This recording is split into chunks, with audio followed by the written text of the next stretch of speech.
ও অনেক কিছু আমাকে বলে, সেগুলো ও শেয়ার না করলেও পারে।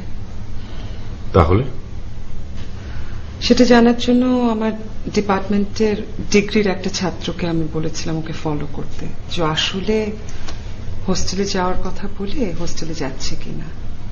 তো দুদিন পরেও এসে আমাকে খবর দিল যে বাস স্ট্যান্ড থেকে ও ঢাকায় যাওয়ার বাসে উঠেছে এবং ওকে ফলো করে তারপরে বাড্ডায় গিয়ে ওই একটা গলির কাছে এসে ওকে হারিয়ে ফেলে।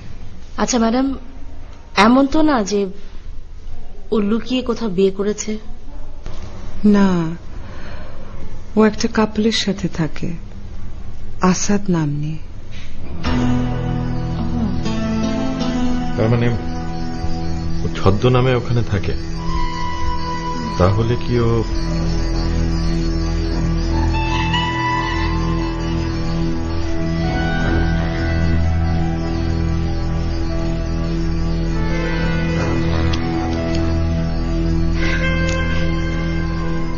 শায়লা, আমাকে এক কাপ চা দিতে পারবে?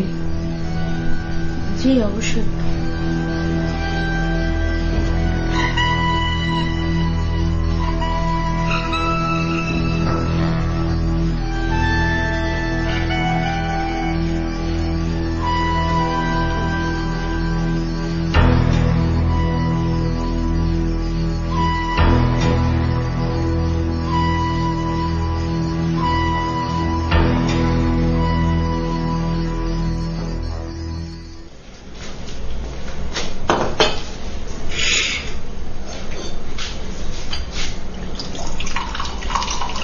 তুমি বুঝতে পারছো বিষয়টা? কি? জঙ্গি জঙ্গি। ও মাই গড! তাহলে আমার তো মনে হচ্ছে আমাদের না আবার কোনো বিপদ হবে। আমাদের আবার কি বিপদ হবে? তুমি বুঝতে পারছো না কত সেন্সিটিভ ইস্যু এটা। সারা দেশের পুলিশ র্যাব ওদের পেছনে পড়ে আছে।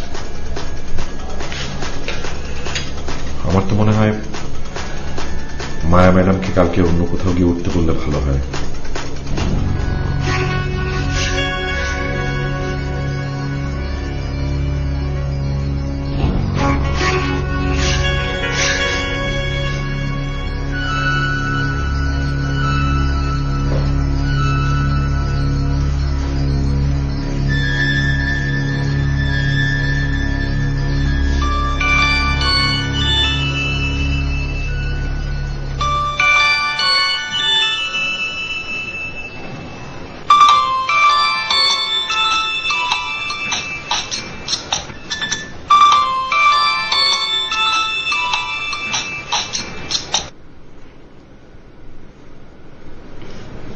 মা, কেমন আছো?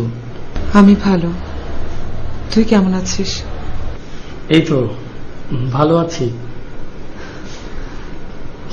লেখাপড়া নিয়ে অনেক ব্যস্ত মা। আমি তোমার সাথে কাল কথা বলি। না, এখন একটু কথা বলা দরকার। তুই এখন কোথায়? আমি আবার কোথায় থাকবো? হোস্টেলে আছি। তুই কি সত্যি হোস্টেলে, নক্ষত্র? কেন বলো তো মা? আমি জানি তুই হোস্টেলের বাইরে আছিস, আমি খোঁজ নিয়েছি। নক্ষত্র, প্লিজ তুই সব ছেড়ে ছুড়ে আমার কাছে চলে আয়। আমি সবকিছু দেখব, কেউ তোকে কিচ্ছু বলতে পারবে না। বাবা, তুই চলে আয়, আর বেশি দূর যাওয়ার আগে প্লিজ চলে আয়। এইসব তুমি কি বলছো মা? নক্ষত্র, তুই আমাকে মিথ্যা বলে 1 মাস কোথায় কোথায় ছিলি, আর তোর সঙ্গে যে ছেলেটা, ওই যে হিমেল নাম, আজ পেপারে দেখলাম পুলিশ ওকে অ্যারেস্ট করেছে ঈশ্বরদীর একটা জঙ্গি আস্তানা থেকে। চলে আয়।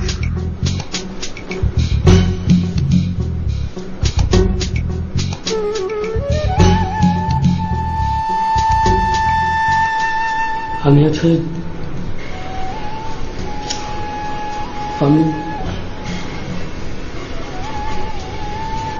আমি জানতাম না। তুমি পেপারে খবরটা পড়ার পরে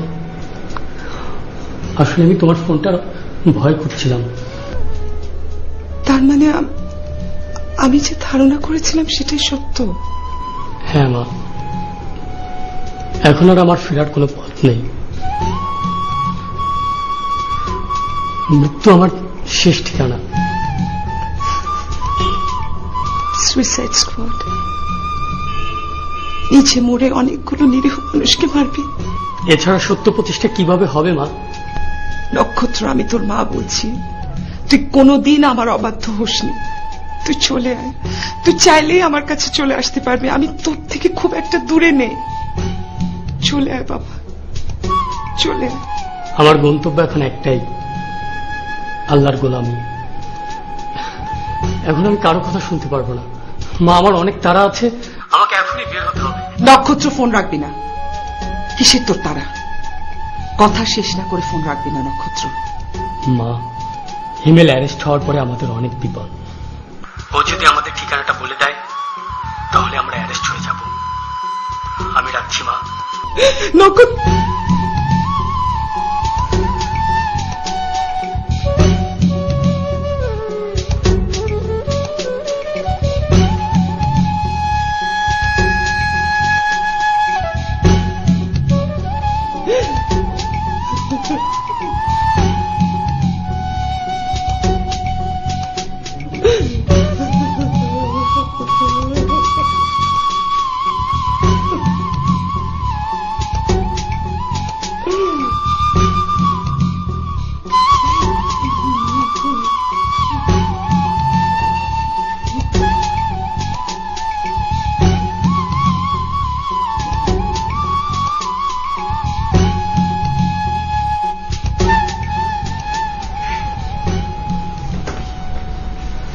তোর কাছে বাড্ডা থানার নাম্বার আছে?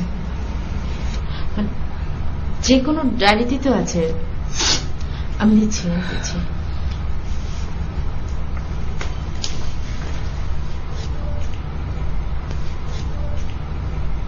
নিজের ছেলেকে নিজে ধরিয়ে দেবেন?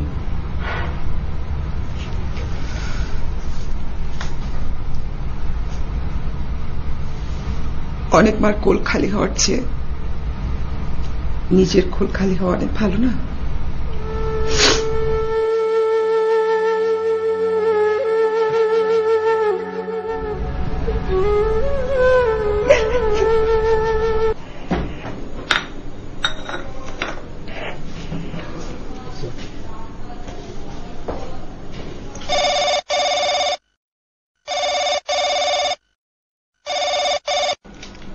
আসসালামু আলাইকুম, ওসি বাড্ডা বলছি।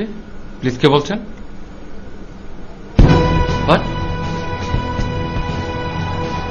জি জি বলেন। আপনি শিওর? আচ্ছা ঠিক আছে,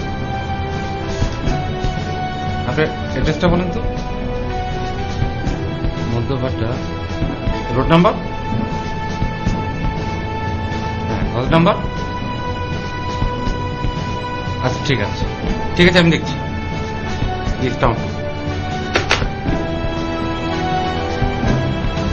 চার্লি ইকুটো অল মোবাইলকে একটু রেডি থাকতে বলেন।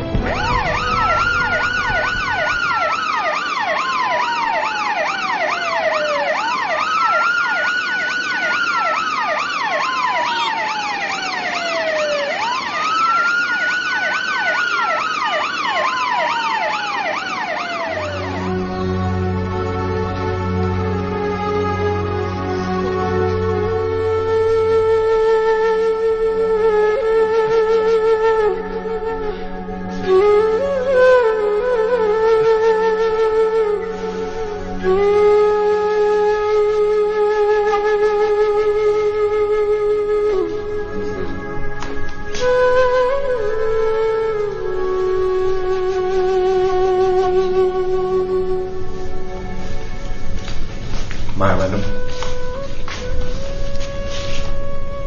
আপনাকে একটা রিকোয়েস্ট করতে পারি? এটা নিয়ে নাটক লিখতে চাও? যদি আপনি অনুমতি দেন। দেখো, আমি একটা অনুরোধ করতে পারি? জি অবশ্যই।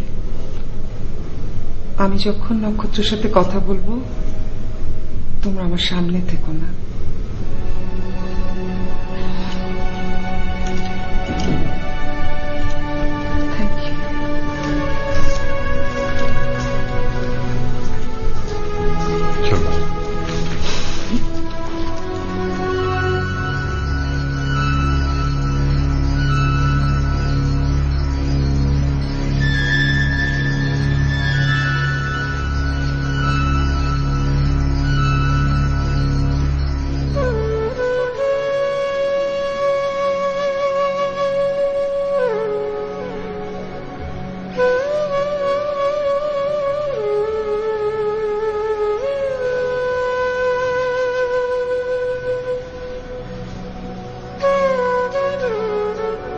নক্ষত্র,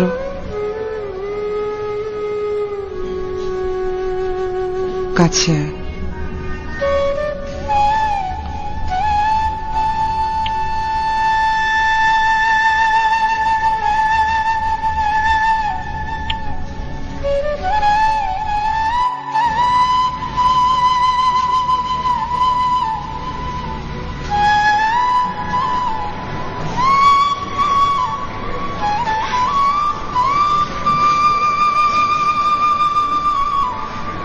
আমি চাঁদ আর নক্ষত্র দুটোই ধরতে চেয়েছিলাম।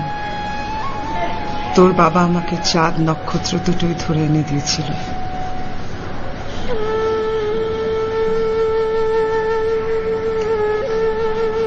কিন্তু আমি কাউকে ধরে রাখতে পারলাম না।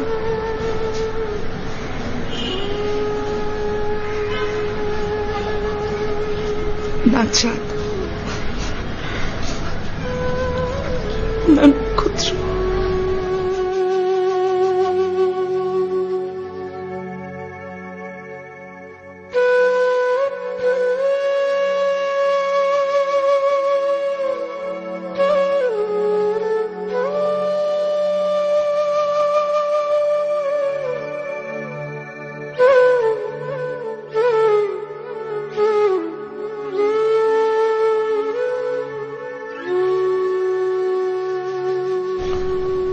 লকআপের শিক ধরে মায়া ম্যাডাম কেঁদে চলেন। অস্ফুট উচ্চারণে বারবার বলতে থাকেন, কেন কেন এমন হলো? আমার নক্ষত্র শান্ত বাধ্য একটা ছেলে, ও কেন এমন হলো? কিছুক্ষণ পরে কজন কনস্টেবল এসে নক্ষত্র আর ওর সঙ্গীদের কোর্টে চালান করার জন্য নিয়ে যায়। মায়া ম্যাডাম চোখের পানি মুছে নেন নিজের শাড়ি আঁচলে।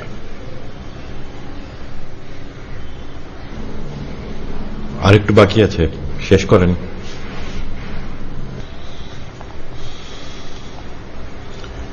পুলিশের ঝামেলা মিটিয়ে মায়া ম্যাডাম বাড়ি ফিরে গেলেন এর কদিন পর।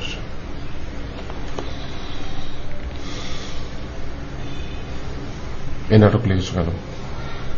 এর ভিতরে তো অনেক মেসেজ। এসব তো নাকি এখন চলে না, এখন তো I love you by force এগুলোই চলে। খোঁচা মারবেন না বলবেন। ক্রিটিকদের খোঁচা খাওয়ার ভয়ে তো তুমি এসব নাটক লেখা ছেড়েই দিয়েছিলে। ক্রিটিকরা কি লিখলো আর না লিখলো তাতে আমার কিছু যায় আসে না। মায়া ম্যাডামের চাঁদ আর নক্ষত্রের নিরাপত্তার জন্য এ নাটকই আমাকে লিখতে হবে।